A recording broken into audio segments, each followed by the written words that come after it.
Hey everyone, Mr. Happy here, and in this video I'm going to do a quick patch note reading for patch 5.15 ahead of the servers coming up. It's like quarter after midnight right now, my girlfriend's trying to sleep, my cat's harassing me, but we got to get this video out, and then I can go live on Twitch and wait for the servers to come up. Hopefully they come up early, but not in the middle of this recording.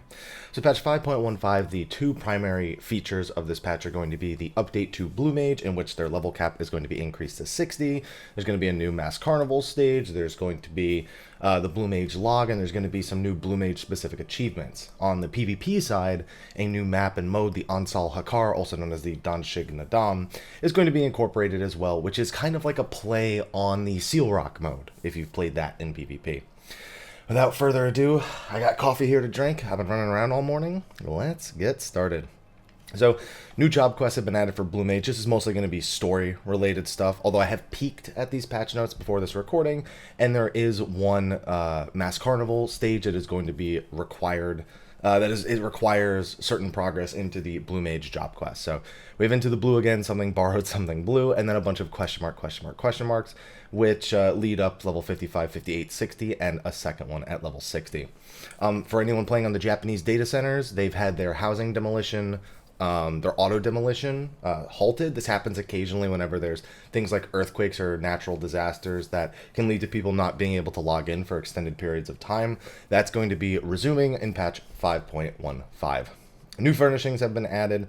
Just get to see a couple here, some trees on the outside, a patio, as well as this cool looking fire. What is that even? It was like, this looked like phoenix quills or something. I'm not sure if all the stuff on the desk and the makeup kit and everything, shoes on the shelf, all that stuff. No elf, but we'll take the shoes. New orchestrion roles have been added. Not sure which ones. Maybe something Blue Mage related. I don't know if we have any of the Blue Mage themes as orchestrion roles, so that's a maybe. Or maybe the new PvP mode has new songs. Oh, I didn't think about that. New emote is added. That actually doesn't look like a face palm. That looks more specifically like the I'm having an echo flashback face that the Warrior of Light can make. Level cap for Blue Mage has been increased to 60. New blue magic spells have been introduced. We can see a few of them here. Magic Hammer. That looks like an Ice Breath up there in the top left. The one on the top right I don't recognize. And the one on the bottom right, and he's like holding materia over his head. I don't recognize that one either.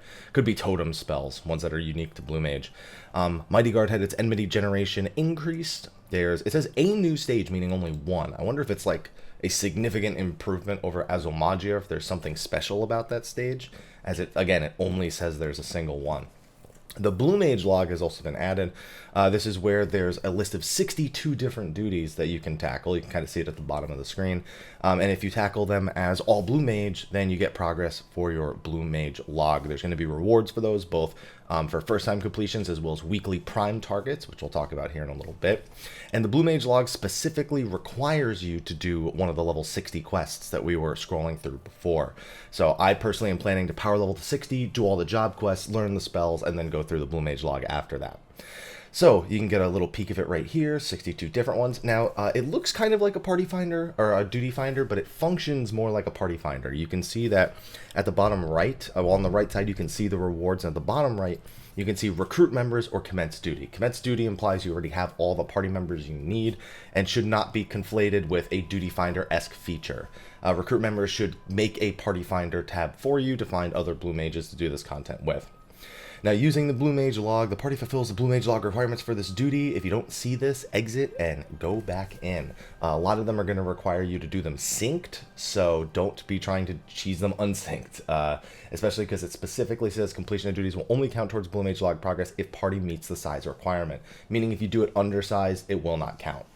Completing log entries, like I said, it displays the list of duties, lets you know if it's completed or not. And then on top of that, there are weekly targets. The weekly targets can be something like, as you can see here, Lapith of the Ancients. That can be a silver tier weekly target, which just has some bonus gills, some bonus allied seals. Really great, by the way, if you haven't been doing Blue Mage stuff.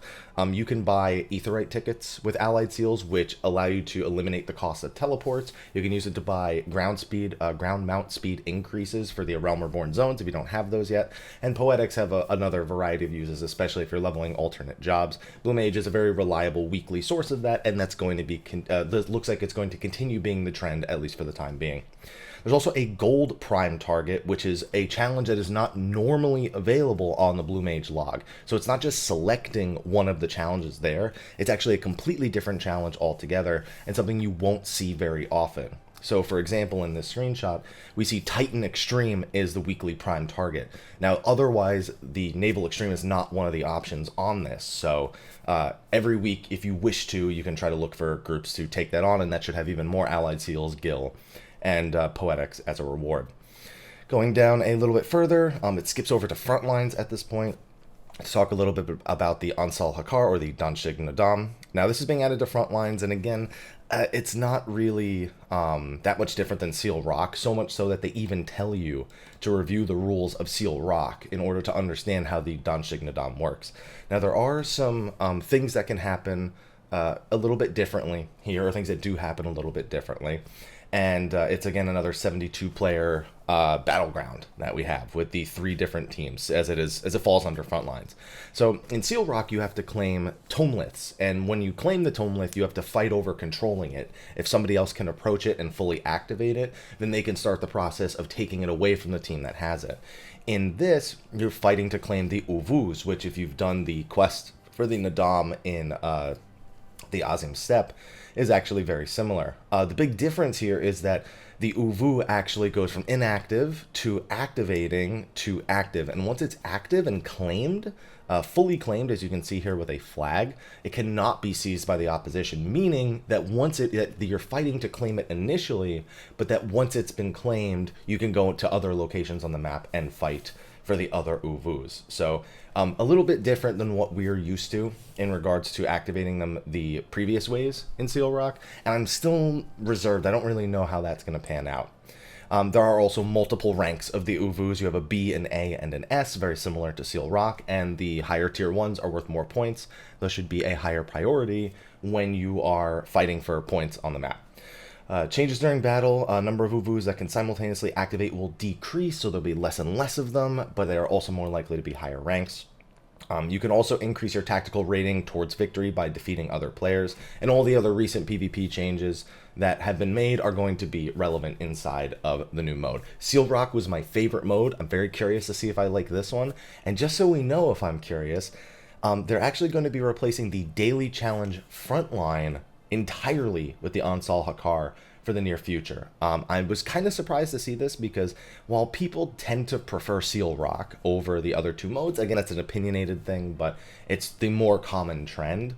The Ansal Hakar really only replaces that, but for the foreseeable future, it's going to be the only arena or the only battleground inside of the daily challenge for Frontline. So if you don't get to take it on a specific day, don't worry, it's going to be the only one in rotation for the daily challenge for quite some time going forward. Now, on top of that, they don't ever give us this full information. New items have been added, new recipes have been added. The appearance of certain equipment obtained in the Allied raid, the copied factory, has been adjusted. That's probably a known bug that I haven't been paying attention to. Following crafter actions can now be used when their effects are already active: Ingenuity, Innovation, Waste Not 2, and Final Appraisal. The number of remaining steps will be overwritten upon use. This new mount, I believe they said is from PvP in one of their Instagram posts. This is a mount, it's a Cobalt suit, and it looks hilarious, and I want it. A new minion has also been added, a Brute Justice minion. Now, that is surprising, except that we have Blue Mage now, which is no doubt going to be diving back into Alexander. So it's probably something Blue Mage related. Now, going on to new achievements, and this is the main reason that makes me think that, new Blue Mage achievements for completing certain high-end duties have been added. So high-end duties would imply things like Savage or Extreme Trials, things along those lines. These new achievements can be confirmed in the achievement window under the battle category. They can be earned by completing their associated duties while meeting the following requirements. All parties members must be a Blue Mage, so 8 Blue Mages. A party must have the requisite number of players for the duty, again, 8. The undersized party option must be disabled, meaning you must be doing these activities at level cap. Weird for Brute Justice. The minion, it means there's probably some stuff that's under level 60, because otherwise undersized would do nothing for you in this situation. And the silence echo option must be enabled, meaning you can have no echo going into these instances. So if I had to take a guess, the fact that undersized party must be disabled tells me that some coil related stuff will happen. The silence echo option tells me that, and the Brute Justice minion tells me there will be some Alexander Savage achievements in there as well. So what is actually obtainable other than that Brute Justice minion? The only thing we can possibly guess, during the last live letter we had, which was I think a month and a half ago at this point, they said that the Marlboro mount was going to be available doing some stuff in 5.15. It had Blue Mage music, and we pretty much assume it's going to be something Blue Mage related, whether it's completing all of the Blue Mage log, the quests, learning all the new options, or maybe doing something along these lines. We don't know. I'm sure there are people who have started figuring it out at this point, if you catch my drift, but as of the recording of this video, we're not 100% sure. The renewal period for Mentor certification has ended. Yes. Well, you know how I feel. I'm not going to get into it. The display of the version number at the bottom of the launcher has been adjusted. Okay. A bunch of resolved issues. The item level of the replica Hydatos weapon is different. I never pay too much attention to this stuff. There's a PvP one in here too. A couple of PvP ones, actually. Where bonuses were incorrectly applied to experience points gained by defeating... Oh, yeah, I heard about this. I heard that bosses were giving way less experience points in dungeons in the last few weeks, ever since 5.11. And so this is actually an important one. So anyone who's been looking to level jobs and has noticed this, it's fixed, and you can go back to doing your old stuff. Oh, there's a Rabble Wings. Oh, look, they fixed quite a few things. This they already mentioned too. The graphics of equipment obtained did not display correctly. Thorn March Hard cannot be completed under certain circumstances. I think I can probably guess what that is. And is there anything Blue Mage related? An issue where viewing the Blue Magic spellbook where in certain combinations of filter options, then switching to Blue Magic log will cause entries in the Blue Magic spellbook to not display. An issue where viewing the Blue Magic spellbook where the cursor position does not display correctly. I feel like I had that before, and it's still a known issue. And the status effects granted by certain Blue Magic spells persist even after logging out of the game. Not that big of a deal. But anyway, that's going to be patch 5.15. I am logging in, getting Blue Mage to 60, and yes, I will be tackling the Coils and Alexander Savage to try and get any of these new achievements or Blue Mage log stuff done. So as soon as we can get enough spells to get in there and get those done, we're going to be doing that. It probably won't be today, but it will be this week, so expect some videos on that coming out soon. Anyway, thanks for watching. Be sure to like, favorite, subscribe, and share. Stay tuned. We got some Blue Mage videos coming out this week, probably a PvP video coming out this week, the new verses we're still working on, as well as the live letter overview that we're going to be getting Friday night. So thank you for watching this video. I'll see you on the live stream or in the next one. And until then, take care.